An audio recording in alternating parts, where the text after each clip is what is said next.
दोस्तों नमस्कार, मैं पीके प्रभाकर आपका स्वागत करता हूं। दोस्तों, एग्जाम का मात्र 2 महीने बचे हैं, तो समय तो बहुत कम नहीं है और ज़्यादा भी नहीं है। लेकिन चिंता नहीं करना है कि समय बहुत कम है, ये है वो है। तो बंधु, अगर बहुत से विद्यार्थी आसक्त किए होंगे, नहीं पढ़े होंगे, मैं एक ही बात कहना चाहता हूँ। जो बीता कल जो होगा कल, उसके हित व्यर्थ विकल है। वर्तमान को सफल बना ले, आज सफल तो जन्म सफल है। सीबीएसई में हो, बिहार बोर्ड में हो, फिजिक्स में और मैथ में 95% नंबर लाना बहुत आसान है। मैं वानगी के तौर पर आपको बता रहा हूँ। जैसे इलेक्ट्रोस्टैट है, मात्र 3 चैप्टर पढ़ना है। जैसे एक कूलम फोर्स है, पॉजिटिव चार्ज के बीच कैसे कैसे रिपल्सन होगा, अट्रैक्शन होगा पॉजिटिव और निगेटिव के बीच, इन सारी बातों को मैं आपको बताऊंगा। साथ ही साथ इलेक्ट्रिक फील्ड इंटेंसिटी पूछता है इलेक्ट्रोस्टैट में। Force experienced by unit positive charge, unit positive charge पर फोर्स क्या लगता है, कैसे लगता है, एक क्वेश्चन इससे गारंटेड आपको आता है। साथ ही एक क्वेश्चन आपको कैपेसिटर से आता है। पैरेलल प्लेट कैपेसिटर से आएगा या स्फेरिकल कैपेसिटर से आएगा। बहुत आसान है, सिंपल है, इसे मैं बताऊंगा। साथ ही साथ आपको अपना एक रूटीन बनाना होगा पढ़ने के लिए। अपने मम्मी पापा से बोलिए कि अब मुझे कम से कम ये 30 दिन 40 दिन का जो समय है, आपका बहुत कीमती समय है, उसमें आप भीष्म प्रतिज्ञा लेके 3 घंटा के लिए जो आपको सुटेबल टाइम लगे, चाहे वह रात में हो, सुबह में हो, दोपहर में हो, जो आपको सबसे सुटेबल टाइम है, 3 घंटा के लिए बैठिए। पेन और पेपर के साथ बैठिए और टोटल ऑब्जेक्टिव और सब्जेक्टिव बनाइए। एक पेपर को बनाइए, सिंपल पेपर बनाइए, जैसे मैंने ईडू कार्ट आपको बताया है या बता रहा हूँ। दूसरी बात यह है कि आपको बीच में नाश्ता लगे, भूख लगे, फिर भी आप कुछ ड्राई फ्रूट फल फूल रख लीजिए सामने, या 1-2 बोतल पानी रख लीजिए। पानी का यूज ले सकते हैं, पी सकते हैं। पढ़ते पढ़ते मन उगता जाए तो 5 मिनट के लिए आप कुछ गाना सुन ले या कुछ गैप कर दे। लेकिन बहुत आसान है 95% नंबर लाना। अब जैसे आपको मैं बता रहा हूँ, करंट इलेक्ट्रिसिटी में केवल केबीएल है और केसीएल है। और केबीएल और केसीएल मैं आपको कहानी और किस्सा के तरह बता दूंगा। जैसे किसी एक पॉइंट पर चार्ज का तो न तो जमा होता है, न तो एक्युमुलेशन होता है। जितना इनकमिंग चार्ज बराबर होता है आउटगोइंग करंट, आउटगोइंग चार्ज यानी टोटल इनकमिंग करंट बराबर टोटल आउटगोइंग करंट।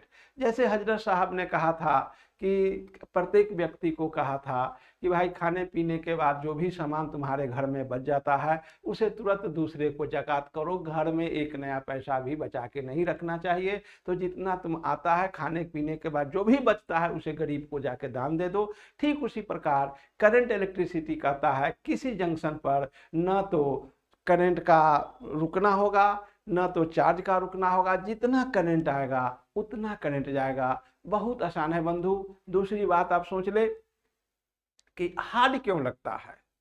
हार्ड इसलिए लगता है कि लोगों ने समुचित ढंग से इंटरनल कंसेप्ट नहीं दिया गया है। जैसे वानगी के तौर पर आप सोचिए, ईएमएफ, इलेक्ट्रोमोटिव फोर्स, या इसे हम लोग इलेक्ट्रोमोटेंस कहते हैं। तो ईएमएफ 4-5 तरह का होता है। जैसे motional EMF, induced EMF, self induced EMF, mutual induced EMF. लेकिन अगर एक बार ईएमएफ को समुचित ज्ञान हो जाए, जैसे ईएमएफ क्या है, वर्क डन है, किसके अगेंस्ट है, work done against the electric field in bringing a unit positive charge from one point to other, या from negative plate to positive plate, वगैरह वगैरह। तो मैं इसे इतना सिंपल करके आपको बता दूंगा कि आपको तनिक भी टेंशन नहीं रहेगा। आवश्यकता है 30 दिन 40 दिन को समुचित यूज करने का, और 90% प्रॉब्लम गारंटी के साथ आएगा। लेकिन आप ये 40 दिन एकदम दृढ़ प्रतिज्ञ होके 3 घंटा के लिए एक बार बैठे, उठे नहीं, उसी जगह आराम कर लें, नाश्ता भी कर लें, ड्राई फ्रूट रखें। मैं बार बार कह रहा हूं। और मैं इसे शुरू करूंगा एकदम कूलम्स लॉ से, इलेक्ट्रोस्टैट से शुरू करूंगा, पूरा मॉडर्न फिजिक्स तक जाऊंगा। एकदम आसान है। अब लाइट है, लाइट में हाँका हुआ क्वेश्चन पूछता है, चाहे वह बिहार बोर्ड हो चाहे सीबीएसई बोर्ड हो। तो लाइट जो है, जैसे मैं आपको लाइट में बता रहा हूँ, 2-3 फार्मूला सिंगल कर्व सरफेस के लिए फार्मूला है, उस पर एक क्वेश्चन आता ही है, जैसे μ2 by V minus μ1 by U equal to μ2 minus μ1 बटे आर। तो यह μ2 क्या है, रिफ्रैक्टिव इंडेक्स क्या है, मैं इसे आपको बारीकी से बताऊंगा, एकदम सिंपल ढंग से बताऊंगा, आपको कहीं दिक्कत नहीं होगा। क्रिटिकल एंगल क्या है, टोटल इंटरनल रिफ्लेक्शन क्या है, तो यह स्नेल्स लॉ क्या है, इन सारी बातों में ज़्यादा समय तो नहीं लगेगा, लेकिन अगर आप चाहते हैं 95% से एवं मार्क्स लाना तो 40 दिन आपको कुर्बान करना होगा, मेरे साथ व्यतीत करना होगा। आप हमसे कमेंट भी कीजिए और बार बार पूछिए कि सर हमको नहीं समझ में आ रहा है, हम इजी से इजी ढंग से आपको प्रस्तुत करेंगे। एक बात मैं और कहता हूँ, आप सब लोगों ने गामा का नाम सुना होगा। गामा जो थे इंडिया का एक पहलवान थे, उस समय भारत आपका गुलाम था, तो पूरा विश्व कुश्ती हो रहा था, उसमें भारत के तरफ से आपके गामा गए थे, लेकिन चूंकि गामा उस समय भारत गुलाम था, इंडिया गुलाम था, तो इसे मौका नहीं दिया जा रहा था।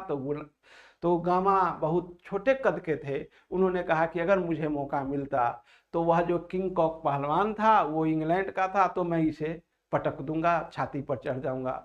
तो किंग कॉन्ग कहा कि ठीक है, इसको मौका दिया जाए, हम इससे लड़ेंगे।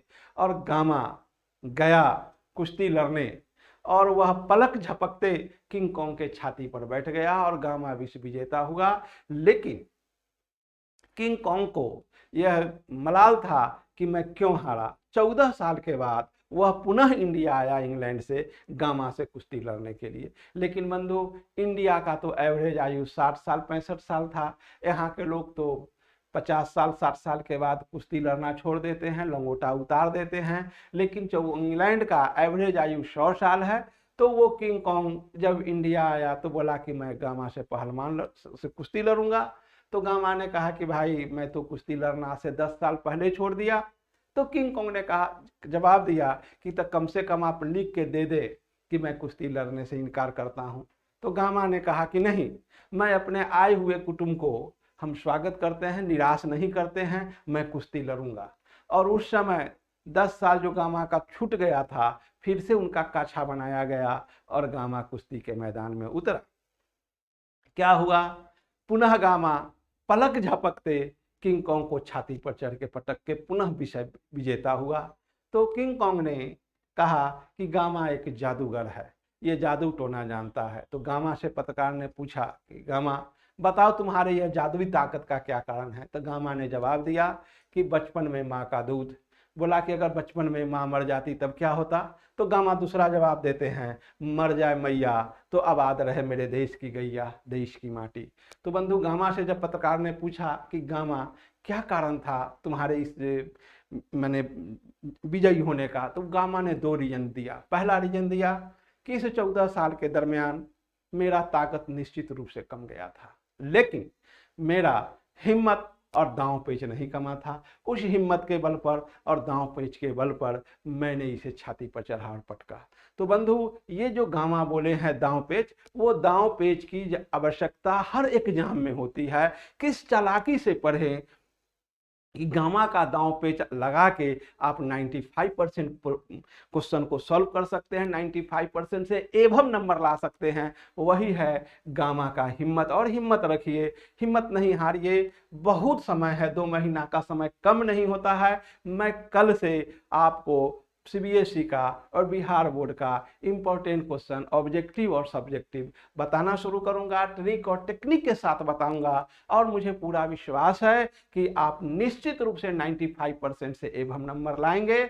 आप लोग केवल रेगुलर क्लास करें, देखें, और यदि आपको लगे कि हाँ हम नहीं समझ रहे हैं तो आप उसे कमेंट में हमको भेज सकते हैं। तो विशेष मैं कुछ नहीं कहूँगा, आज इतना ही कर रहा हूँ, कल से मैं आपका मांग पूरा करूंगा। तो थैंक यू वेरी मच।